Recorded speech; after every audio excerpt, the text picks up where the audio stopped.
એ શું કે રોમીલા બેન આ તો એટલે બેસવા જ ન આવ્યા તમારે? ના ના એવું કઈ નથી, જે હમણાં નવરી થઈ એટલે.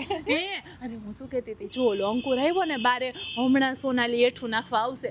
અંકુર ને સોનાલી આવવાનો ટાઈમ તો શું સરખો જ છે, જોયું તમે? જોયું, મને લાગે કઈક ઓલું હાલતું લાગે, પણ આપણે શું પંચાયત અરે તો ઠીક, ઓલા હંસાબેન નથી રોજ સવારના 5 વાગે હમણાંથી હાલવા નીકળે, પાડા જેવા થઈ ગયા છે. આજે 2 કિલો ઘટે ઈ હવે હાલે તો એમાં શું આપણે શું પંચાયત. મને તો લાગે છે કે રાધિકા બેનની વહુ પ્રેગ્નેન્ટ લાગે છે, પણ કીધું નથી હજી કોઈને શેરીમાં. હા તો કે તો આપણે હરખાઈ ને એમાં શું હતું, પણ આપણે શું પંચાયત તો તમારી વહુ હમણાં દેખાતી નથી. ના રે ના, એની ઘરે ગઈશ, મેં કીધું બેટા થોડાક દી ઘરે જઈ આવે એમ. ઓહો, પણ 15-20 દિવસ થઈ ગયા હો.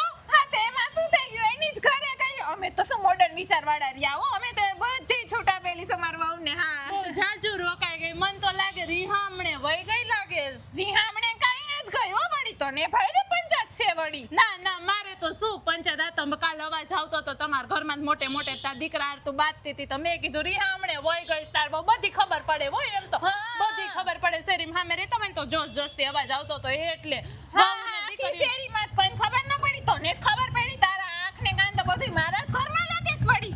ના ના, એવું તો કઈ નહીં, એવી તો બધી મારે કઈ પંચાયત નહીં. પણ એમાં શું, વહુ ને દીકરીઓને જેમ રાખી હોય ને તો ઘરે ન જાય, વહુ ને દીકરીઓને જેમ રખાય તો અહીંયા રે રીહામણે ન જવું પડે